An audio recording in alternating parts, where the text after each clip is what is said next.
Hello and welcome back to my channel. It's Michelle, aka Shatmort. I spend an unfortunate amount of time on the internet, as the rest of you probably do, and one thing that you cannot escape is Rick and Morty. It's everywhere. Whether you love it or hate it or haven't the slightest idea what it's about, whether you want to know more about it and don't have time, or you have zero desire to ever investigate it, it's everywhere.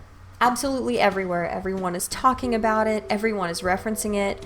Gargantuan businesses, due to its popularity, are actually being affected by it. One thing that I've seen a little bit, because I'm too dumb to stay off of Tumblr, for example, is that a lot of people are really distraught that this season is getting criticism. As of the time when I'm posting this video, season 3 is currently airing. There are, I think, 4 episodes left in the season, 10 in total. As the show has gone on, it has rapidly gained popularity.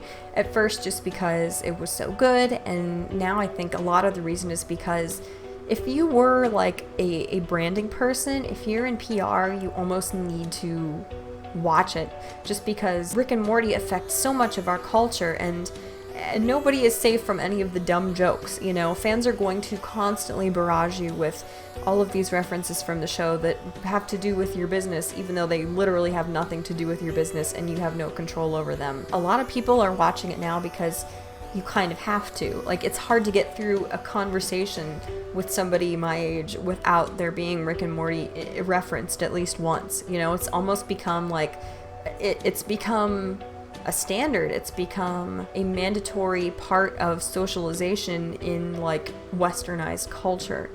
As crazy as that is. As with anything, the show's gotten a lot of scrutiny, particularly this 3rd season.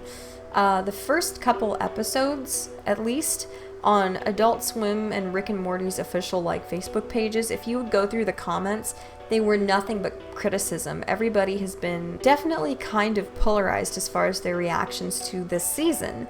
It's really interesting to see how everybody's like, this episode was so stupid, I can't believe so little happened.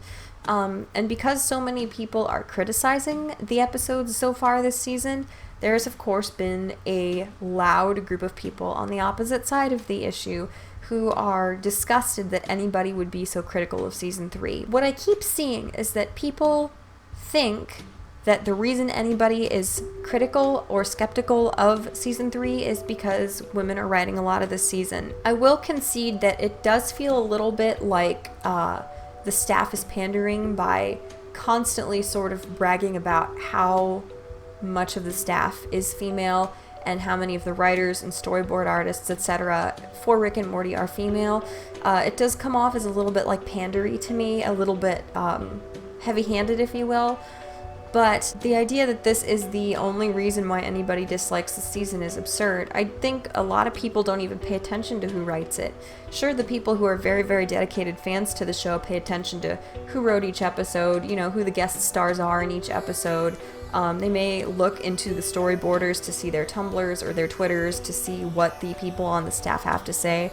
But I would say the vast majority of people, the casual viewers of the show, don't even pay attention to that stuff. To the people who are so irate, to the people who are so incensed because they think this season is getting hate due to the fact that there are so many women involved in the process, I think there are a couple legitimate reasons why you can be critical of this season other than sexism, and I wanted to point them out here. The first reason is because the number of episodes in season 3 without any kind of B story is significant. There's never been any episode of Rick and Morty, even including the very first episode. All of the episodes in seasons 1 and 2 had a B story. There were 2 plot lines that were going on that were complementary, at least at the beginning and at the end of the episodes, although they seemed kind of disjointed and disconnected in the middle. There was an absolute constant influx of plot and dialogue every second, and it was to the point where you can't even look away for a minute or you're going to miss a vital portion of the show. In season 3, however, a few of the B stories that include the characters who are not spirited away on the main adventure that is the main story arc of that episode have been extremely slow, and in some episodes the B storyline has been non-existent altogether. This is a significant break away from how the show has been formatted up until now, and that's a huge change for people. I don't necessarily think that this is a bad thing. I don't necessarily think that this detracts from the quality of the show at all, but it is a major shift. Part of me thinks that the reason why this was done, why this choice was made, is because Rick and Morty is very similar to Family Guy, maybe even Futurama, in the kind of pace of the humor, the pace of the dialogue, the pace of the plot unfolding, and the fact that there are so many different things happening at any given time, so as not to allow for any pauses, any sort of authentic breaks or rests or lulls in the plot. But I think that the writers may have made this decision in order to distinguish the show a bit more from many of the other shows that it often gets compared to and categorized with. Another reason why season 3 is so different is because of all the violence. This, in conjunction with my prior reason, make this season to me feel like season 3 of Super Jail. Season 1 of Super Jail was pretty much like all standalone episodes that made no sense from one second to the next, let alone having like an overarching plot. Season 2, you saw the return of some characters, you saw some themes that were carried on from earlier episodes. Season 3 was all plot that was just like chopped up into episodic length pieces. And I feel like this season of Rick and Morty is very much the same.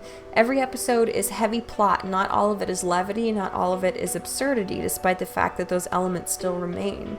And this again is an enormous shift from the expectations that people have had for seasons 1 and 2. My third reason why I think criticism, or at least being critical of season 3, is valid is because a lot of the things that this season was marketed as being, it has not been so far. One of the things that I was super excited about was the fact that the writers said that we were going to learn a lot more about Beth and Summer, and they were going to get a lot more opportunities for character development this season.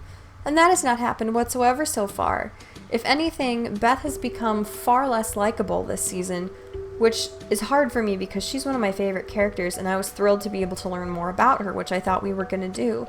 Summer too. In every episode except the Mad Max spin-off, she's not really gotten any screen time whatsoever, let alone any character development. This season is very much like season 1 in that it really does focus on Rick and Morty as characters, where season 2, Rick felt like the common thread between episodes, and Morty was just kind of one of the characters who felt like he was randomly selected as the traveling companion in some episodes. Season 3 has done a 180 from that, and every episode really does center around those two characters. And we really haven't seen any returns of characters from the previous seasons that we know we're going to see more of, such as Bird Person, obviously, Abradolf Linkler, and several others. This season is also much more violent than previous seasons. Yes, there was a lot of gore in several episodes, such as the Purge spin-off episode and the Titanic spin-off episode, and they're not spin-offs necessarily, but those are the overarching themes you're going to remember as opposed to me just naming off titles of episodes. But in this season, there has been gratuitous, almost Super Jail level violence in almost every episode. There's nothing wrong with that. Obviously, the audience is prepared for that kind of thing happening in this show based on the standard that the first 2 seasons set and the expectation they set. But the frequency of it has made the overall tone of this season a lot darker.